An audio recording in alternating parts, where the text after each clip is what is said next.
I'm doing the smack talking for you guys, just stirring the pot a little bit. Now, as for the South Spartans dodging two curses that we know of, Claire Grauwinkle's golden goal capped off an incredible freshman season. 17 goals since being called up to varsity mid-December. The entire season was 30 games for the Spartans, so the little one, number 19, packs about 4 years worth of accomplishments into her freshman season. The scoring phenom helps her school add another CIF championship and leads the new guard at South High that apparently has no clue their school is supposed to be cursed. At least that's what we've been saying to keep things interesting. We'll just have to come up with a new story for next season now.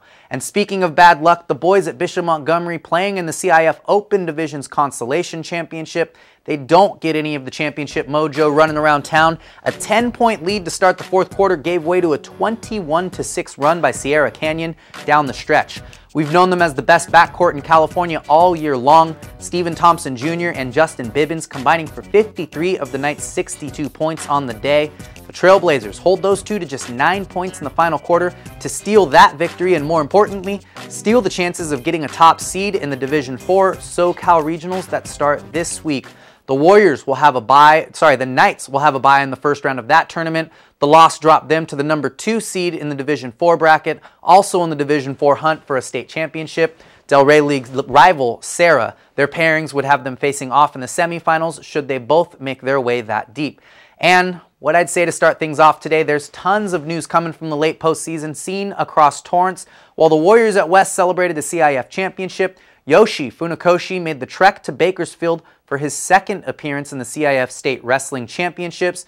The day started with a loss to the top-seeded 120-pounder Israel Saavedra in the semis before going on to take down the same wrestler, San Marino's Evan Wick, who beat him in the previous week's Masters match. He wraps it up with a third-place finish for the state title, good enough to qualify for Senior Nationals in Virginia Beach at the end of this month. Now moving on to spring sports, tourney time on the diamond. The El Segundo tourney underway, and it was not too nice to Torrance squads. West, Torrance, and North all dropped pool play games early in the season here. Meanwhile, South, part of that three-way tie for first in the Pioneer League last season, the defending league co-champs win a pitching duel against Costa. Solid quality start from Matt McGolan, a name we heard plenty last year on the bump. Mogo takes the pill and tosses a complete game shutout, allowing just 6 hits while fanning 10. Okay, everybody, another quick break for you here. When we come back, we're going to introduce you to a coach in town who may not be setting lineup cards or be the one holding tryouts, but she's putting Elko's athletes' abilities to the limit nonetheless. Here we are, 2013. We all depend on technology to communicate, to bank, and none of us know how to read and write code. The first program I wrote asked things like, what's your favorite color? Or how old are you? I wrote a program to play tic-tac-toe. I first learned how to make a green circle and a red square appear on the screen. You're just trying to make something, trying to transfer something from your mind to the computer or to a tablet. It's an experience. The whole limit in the system is just that there just aren't enough people who are trained and have these skills today. The programmers of tomorrow are the wizards of the future. You know, you're going to look like you have magic powers compared to everybody else. Great coders are today's rock stars. That's it.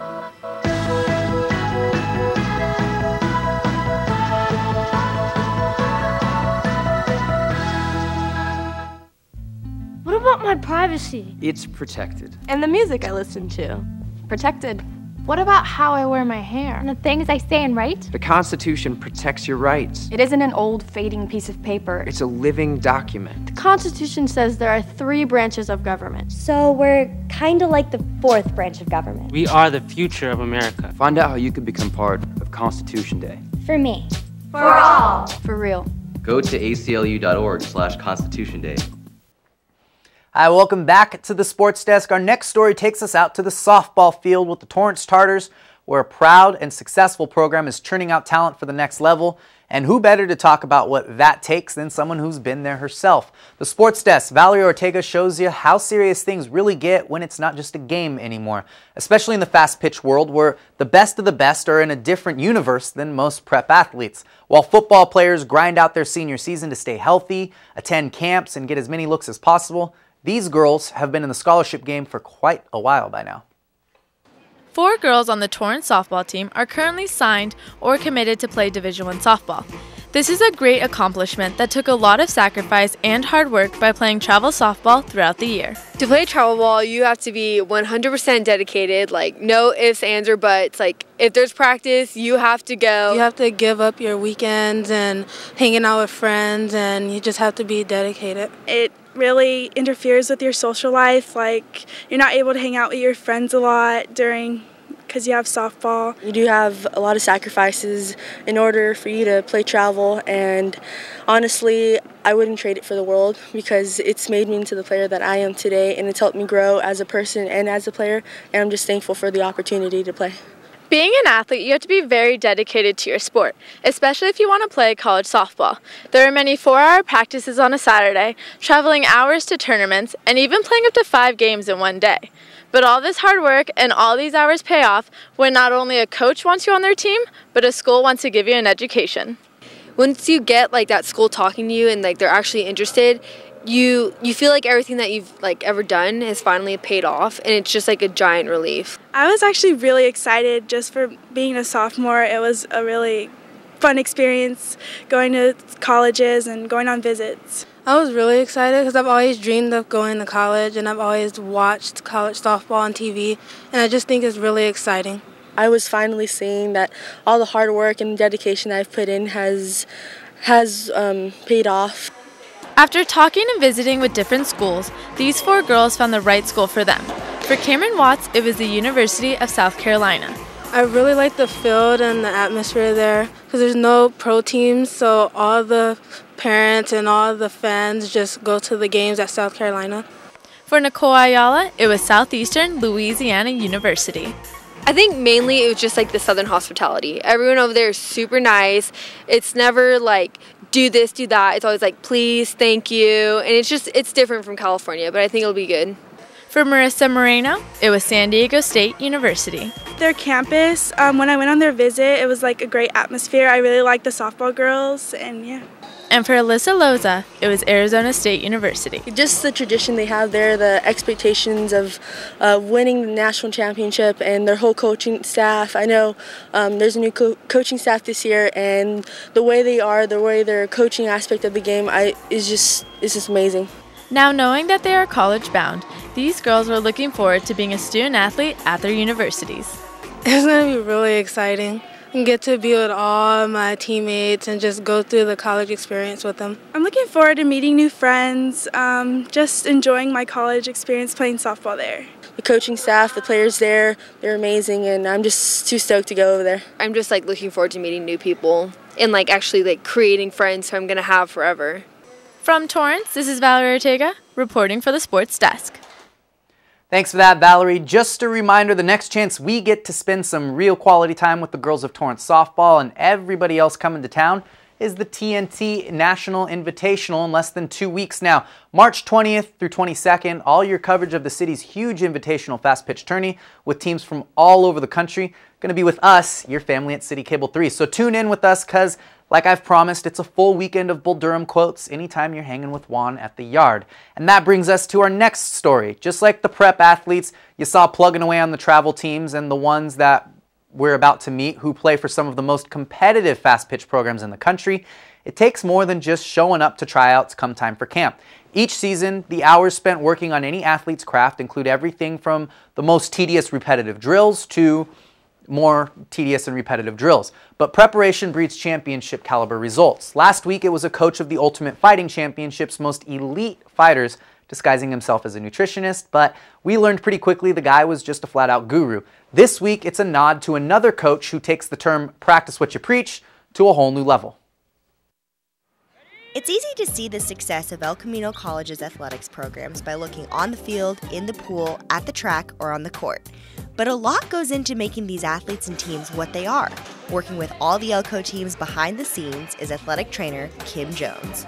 With my personal training background, I knew that was a profession, but I had no idea that there were sports-specific type of trainers, strength and conditioning coaches. So when I was coaching basketball and I started implementing strength and conditioning with my girls, I played basketball, so it was pretty easy to know what the needs were.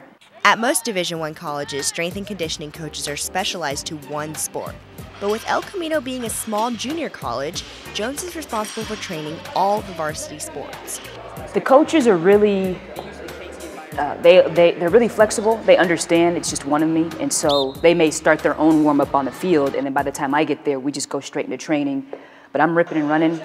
Not only is Jones short on manpower, she doesn't have the same resources as a D1 school either. It's been quite an evolution, particularly because it's a community college. And so prior to the USTA, I was at Cal State Northridge. Prior to that, I interned at UCLA. Those are Division I schools, so resources are abundant.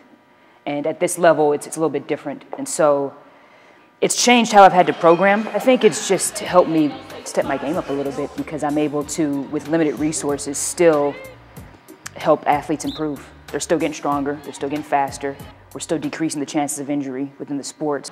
Working at a JC does have its benefits. Normally at a Division I school, there's a strength and conditioning staff. Here, it's just me. So I'm fortunate in that sense because I get to work with whoever I want to. You know, if I were at a Division I school, it would be tough to work with football.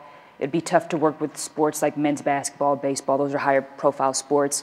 And unfortunately, a lot of women don't get the opportunity to work with them. It helps that Jones isn't just all talk.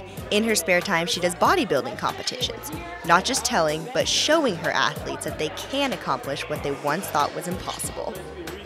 It's the most discipline I've ever had to be in my entire life, and that's why I didn't think I could do it before.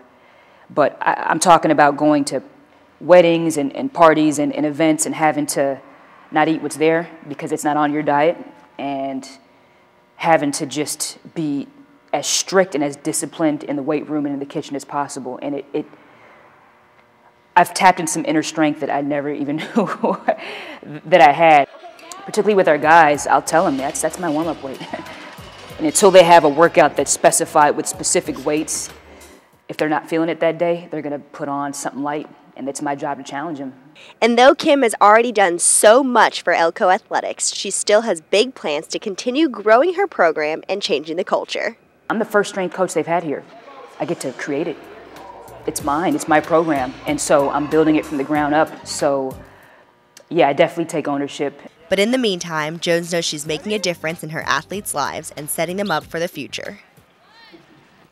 Thanks for that, Jenny. Noticing a theme here to end each week. 2 weeks, 2 coaches. We may have something brewing here. I don't know. You'll just have to see next week who it's going to be. And if you want to hint before our next show, you'll have to find it out on our Facebook page this week. We're sneaky. What can I say? Always photos, updates, or sometimes we just like to reach out to you guys and say hi. So join us online, facebook.com/thesportsdesktv.